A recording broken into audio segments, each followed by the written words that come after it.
দর্শক, আমি আবারও চলে আসলাম আমাদের মনু নদীর ধারে। এই দেখুন, ওইদিকে মনু নদী গেছে, আর ওখানে নিরিবিলি পরিবেশ, মানুষের আনাগোনা নেই, একদম নেই বলতেই চলে। একদম ঠান্ডা পরিবেশ, চমৎকার একটা সময় পার করার জন্য এটা উত্তম একটা জায়গা। আমি ওখানে প্রায় সময় আসি এবং ওখানে বসি, আমার খুব ভালো লাগে। চমৎকার একটা জায়গা। এখানে শহরের কোলাহল থেকে অনেক দূরে আপনি আসতে পারেন, ওখানে বসে নিজেকে একটু সময় দিতে পারেন। আমিও কাজের ফাঁকে নিজেকে একটু একান্তই সময় দিতে চেষ্টা করি এরকম একটি জায়গায় এসে। ওখানে আসলে মনে একটু প্রশান্তি পাওয়া যায়। নেই মানুষের কোলাহল, গাড়ির শব্দ, যানজট মুক্ত একটা এলাকা। একদম ভালো লাগে। আমি ওখানটায় অনেক সময় আসি, এখানে বসি, আমার ভালো লাগে, নিজেকে একটু সময় দেই।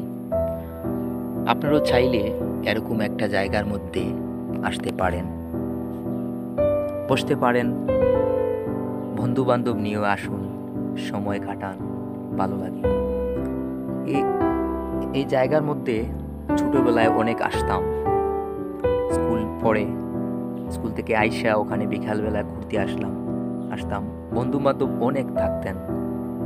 আজ জীবিকার তাগিদে অনেক বন্ধু বান্ধব নেই, বিভিন্ন দেশে পাড়ি দিয়েছেন। যারা দেশে আছেন কর্মব্যস্ত সময় নিয়ে আছে।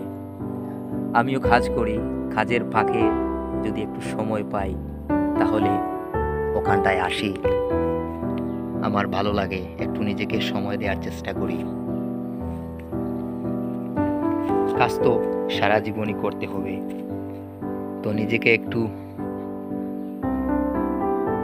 সময় দেওয়ার এই জায়গাটা আমি বেছে নিয়েছি, ভালো লাগে। দেখুন, অনেকটা সময় ধরে আমি ওখানটায় আছি, কিন্তু কোনো মানুষের সমাগম নেই,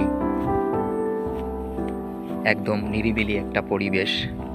আমার ওখানে ভীষণ ভালো লাগে। দেখুন কি চমৎকার দৃশ্য, ভালো লাগে। আজকে অবশ্য পাখির কোলাহল নেই, আমরা অন্য কোনো এক সময় পাখিরা ডাকে, কিচিমিচি শব্দ করে, ভালো লাগে দেখতে।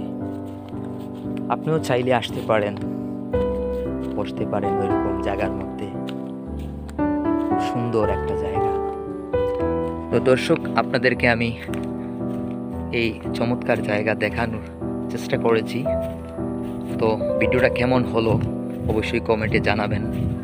ভালো থাকবেন, সুস্থ থাকবেন। দেখা হবে অন্য কোনো আরও একটা ভিডিওতে।